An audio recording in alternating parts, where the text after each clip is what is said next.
والصيام وعبادة الحج إلى البيت أشهد أن لا إله إلا الله وحده لا شريك له ذو الجلال والإكرام وأشهد أن سيدنا ونبينا محمدا عبده ورسوله سيد الأنام اللهم صل وسلم وبارك وكرم على سيدنا ونبينا وحبيبنا وشفيعنا ومولانا محمد وعلى آله وأصحابه بررة الكرام أما بعد فقد قال الله تعالى في محكم آياته وهو أصدق القائلين أعوذ بالله السميع العليم من الشيطان الرجيم بسم الله الرحمن الرحيم وعباد الرحمن الذين يمشون على الأرض هونا وإذا خاطبهم الجاهلون قالوا سلاما صدق الله وصدق رسول الله صلى الله عليه وسلم. Ma'asyiral muslimin wal muslimat, hadirin hadirat jamaah salat Isya dan tarawih Masjid Jami' Babur Rusdi yang dimuliakan Allah Subhanahu wa taala.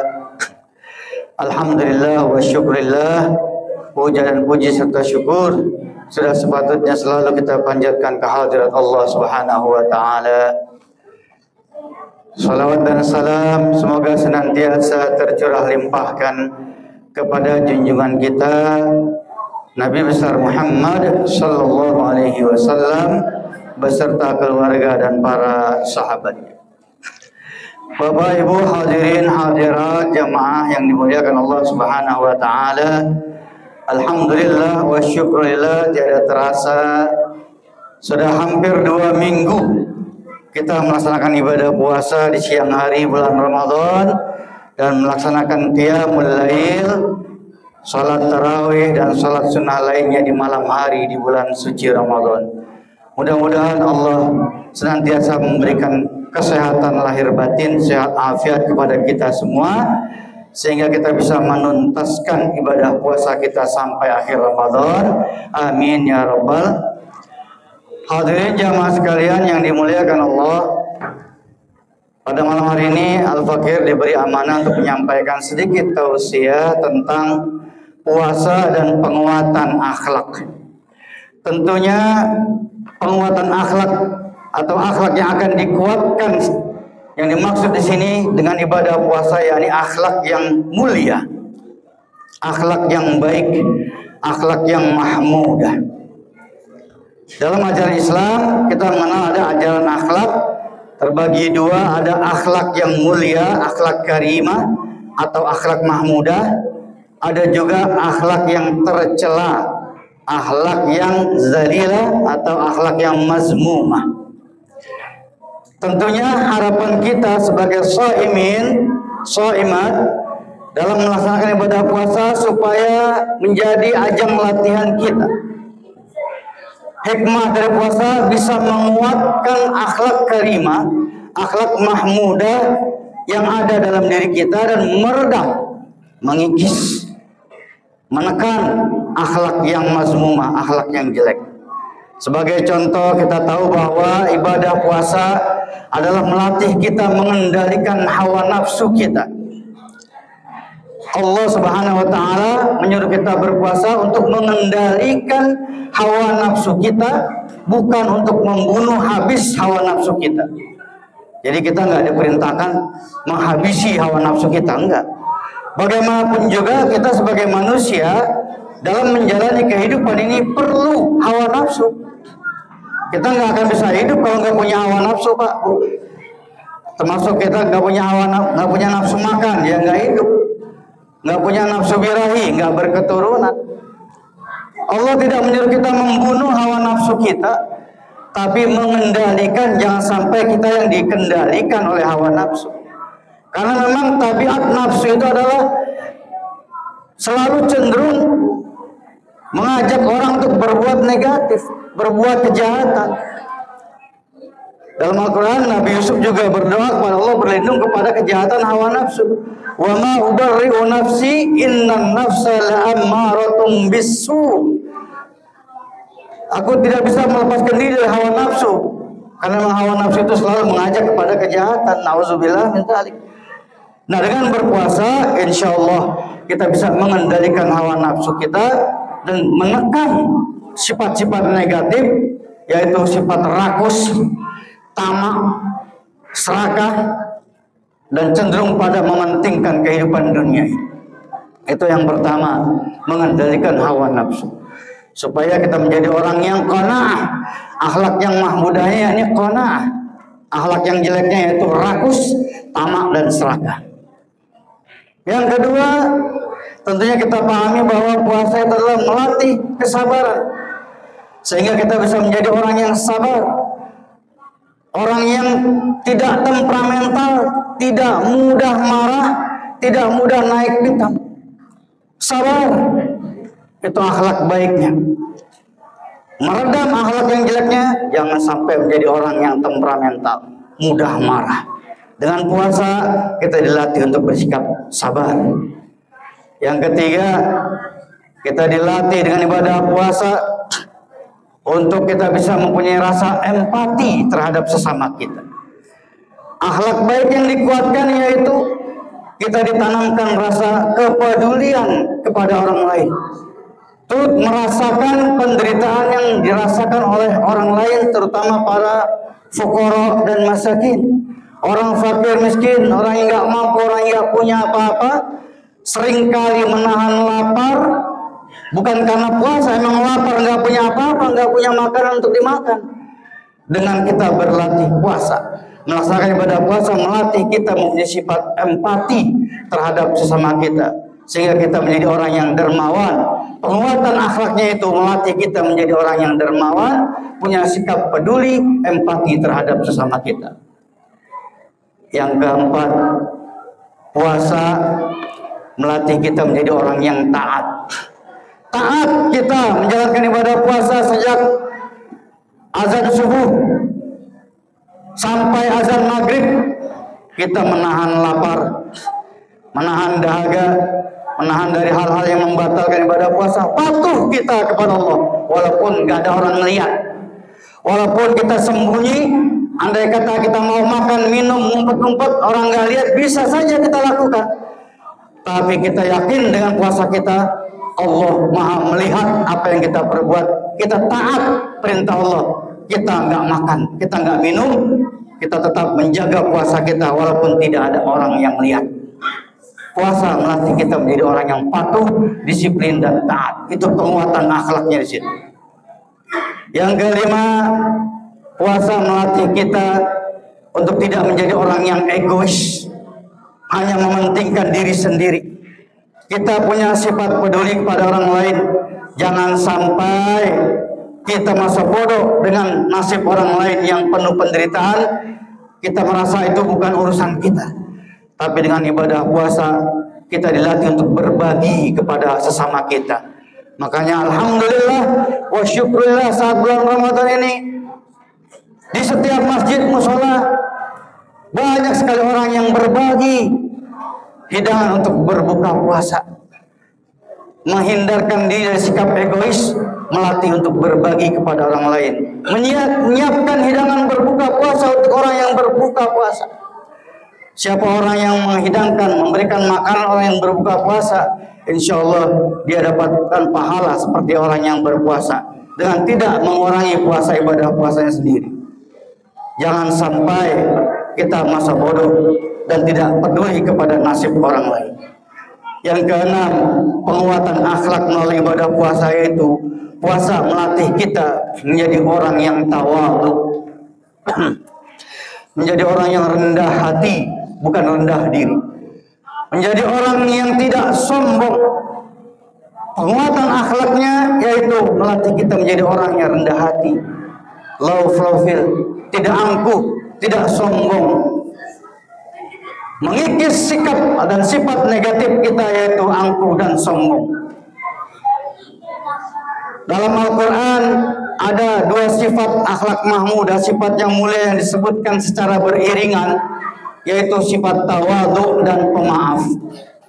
Seperti yang Allah firmankan dalam Al-Quran surat Al-Furqan ayat 63, Allah berfirman, Bismillahirrahmanirrahim, wa ibadur rahmanil ladzina yamshuna 'alal ardi hauna wa idza khatabahumul jahiluna qalu salama. Surat Al-Furqan ayat 63. Wa ibadur rahman, dan hamba-hamba Allah yang maha pengasih. Siapa mereka itu? Alladzina yamshuna 'alal ardi hauna, yaitu orang yang berjalan di atas permukaan bumi ini dengan tenang, tawadhu, rendah hati, tidak sombong, tidak angkuh, tidak takabur, tidak congkak dan membusungkan dada. Wa iza khatabahumul jahiluna qalu salama. Dan apabila dia diejek, dikata-katain, diolok-olok sama orang yang bodoh, qalu salama, mereka tidak balas mengejek. Mereka tidak balas ngata-ngatain.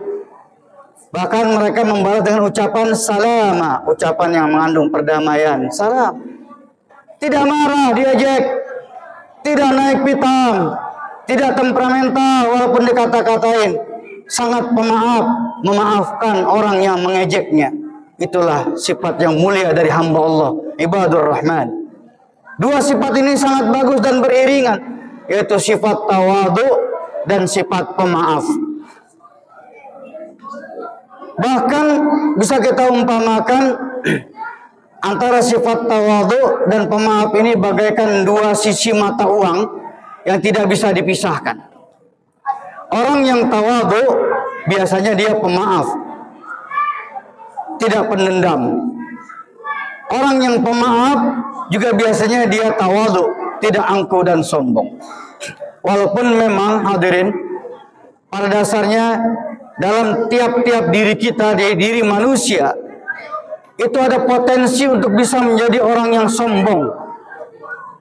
Tanpa kecuali, ya termasuk al-fakir juga. Dalam diri kita, termasuk saya, ada potensi untuk bisa menjadi orang yang sombong dan angkuh. Apalagi kalau seseorang berhadapan dengan orang yang lebih rendah status sosialnya. Orang kaya bisa dihinggapi rasa sombong ketika berhadapan dengan orang miskin, betul? Pejabat tinggi, negara bisa dihinggapi rasa sombong ketika berhadapan dengan rakyat, betul? Orang alim, orang yang tinggi ilmunya bisa dihinggapi rasa sombong ketika berhadapan dengan orang yang bodoh. Rasa sombong bisa menghinggapi siapa saja. Oleh karena itu, dengan ibadah puasa melatih kita menjadi orang yang tawadhu, tidak angkuh, tidak sombong. Kalau memang demikian adanya bahwa rasa sombong ada menjadi potensi pada diri tiap orang, bagaimana cara kita mengikis, meredam, jangan sampai sifat sombong, angkuh, takabur itu muncul ke permukaan.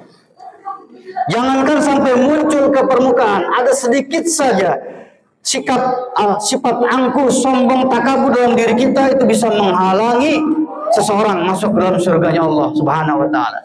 Kata Nabi, la yadkhulul jannata man kana fi qalbihi mithqalu dzarratin minal kibr.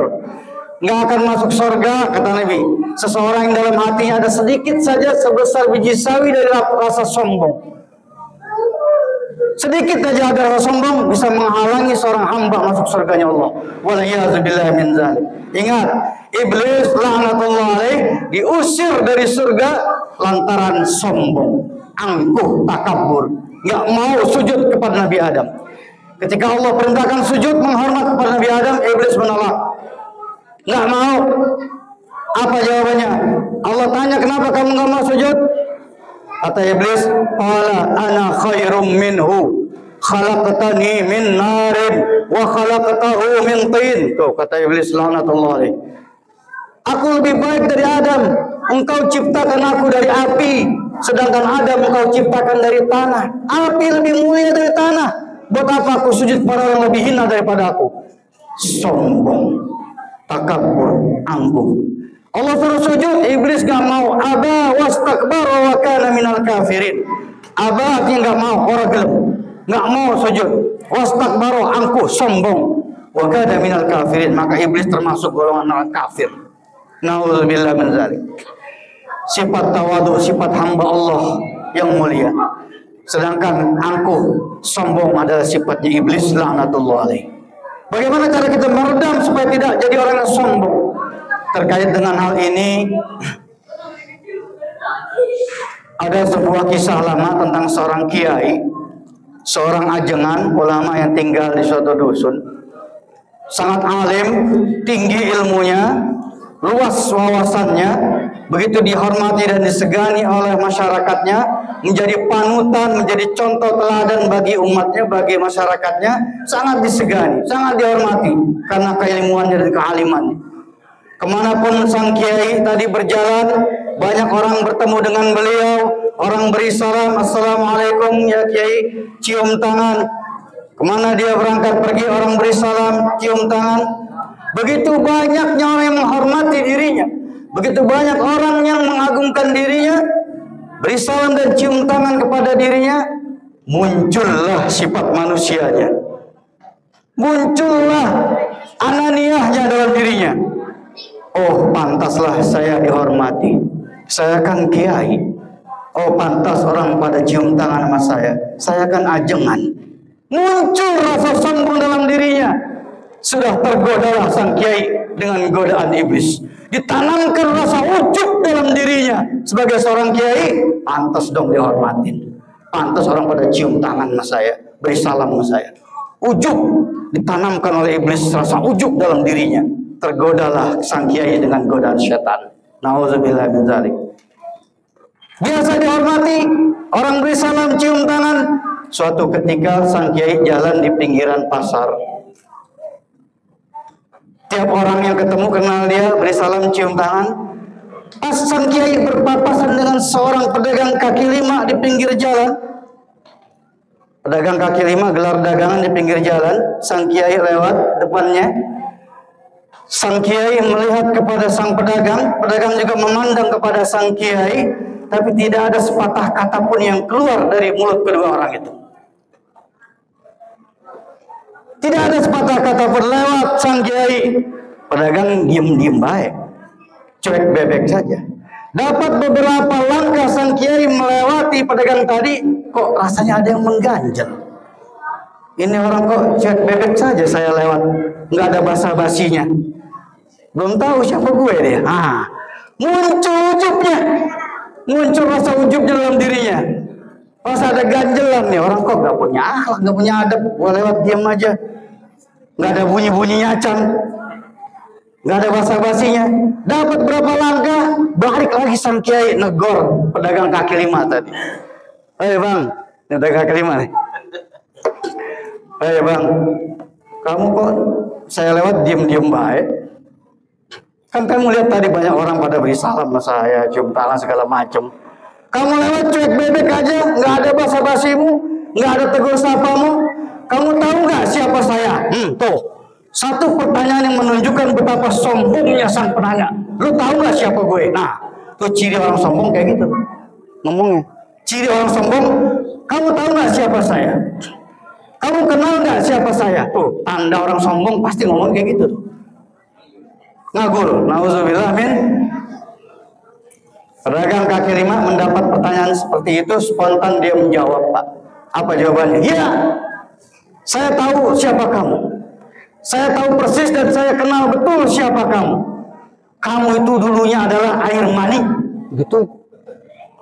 Kamu itu dulunya adalah air mani, dan sekarang yang ada dalam perut kamu itu adalah tai, begituin Pak. Dan nanti kamu mati bakal jadi bangkai. Nauzubillah min. Astagfirullahaladzim. Kurang ajar nggak tuh pedagang kaki lima? Kurang ajar kiai dikatain begitu. Ajengan di ilmu kayak gitu. Tapi marahkah sang kiai dibilang kayak gitu sama pedagang kaki lima? Apakah naik pitam, berang, marah? Ternyata tidak, hadirin sekalian. Karena beliau adalah seorang ajengan, seorang kiai, seorang ulama yang tinggi ilmu agamanya, paham hakikat kebenaran, tersentak dia mengucapkan astagfirullahaladzim. Benar kamu bang, nggak marah. Padahal diejek sama orang yang bodoh, dikata-katain sama orang yang bodoh tadi tuh. Wa iza khatabahumul jahiluna qalu salama.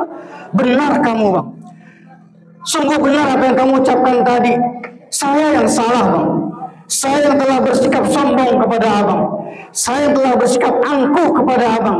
Apakah karena saya seorang kiai, seorang ajengan, saya selalu merasa ingin dihormati, menjadi orang yang gila hormat? Kenapa ketika ada orang yang tidak mau hormat kepada saya merasa risau? Apakah ini tujuan saya mempelajari ilmu agama supaya orang pada hormat kepada saya? Astagfirullahaladzim. Maafin saya bang, saya yang salah. Saya yang telah bersikap sombong kepada abang. Maafin saya bang. Cium tangan sang kiai sama pedagang kaki lima. Terbalik. Cium tangan kepada sang pedagang kaki lima. Seorang pedagang kaki lima bisa menyadarkan sang kiai dari kesombongannya, dari rasa ujubnya. Pelajaran agama bisa diperoleh dari siapa saja. Karena dia seorang kiai yang luas wawasan ilmu agamanya. Dia tahu dan paham betul bahwa apa yang dikatakan oleh pedagang tadi adalah sesuatu yang hak. Dia terima dengan ikhlas sebagai satu pelajaran. Coba kita lihat 3 poin pelajaran yang bisa diambil sebagai hikmah kehidupan ini dari seorang pedagang kaki lima.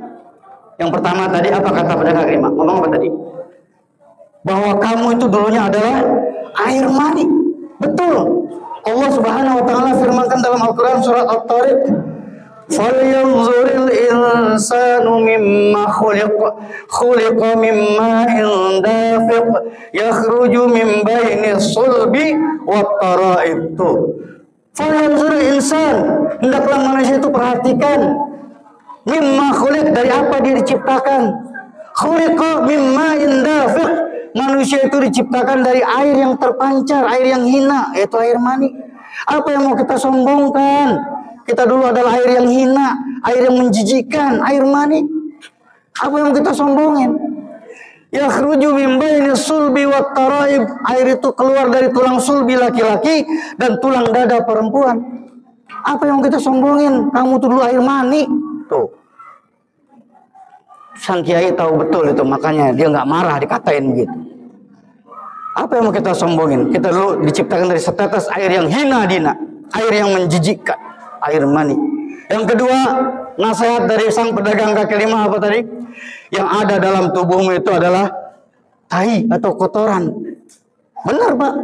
Coba kita perhatiin dari ujung rambut sampai ujung kaki, badan kita penuh dengan kotoran, dengan tai. Dari di kepala kita, rambut kita ada kotorannya, apa namanya, ketombe apa itu? Ya. Di mata kita ada kotorannya nggak? Ada, apa namanya, belek apa? Di hidung kita, ya dia tahu nih, kotoran di hidung namanya apa deh? Upil ya. Di telinga kita ada kotorannya, di gigi kita ada kotorannya, di perut kita apalagi nih, banyak banget kotorannya.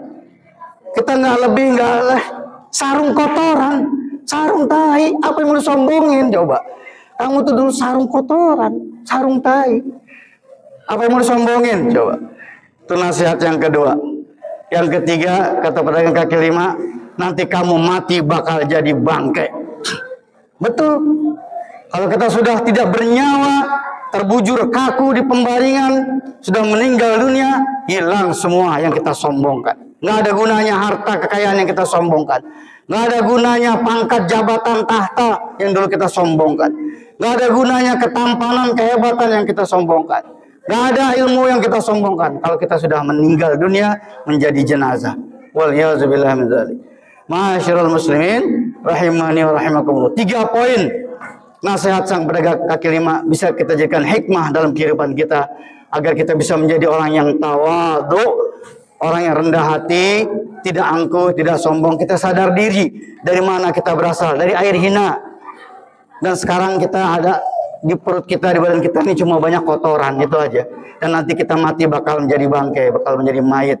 Itu kalau kita camkan betul-betul, insya Allah bisa meredam kesombongan, keangkuhan yang ada dalam diri kita, sehingga kita menjadi orang-orang yang tawadhu, orang yang rendah hati, tidak angkuh dan tidak sombong. Itulah hikmah dari pelaksanaan ibadah puasa, melatih kita, menguatkan akhlak yang mahmudah kita menjadi orang yang tawadhu.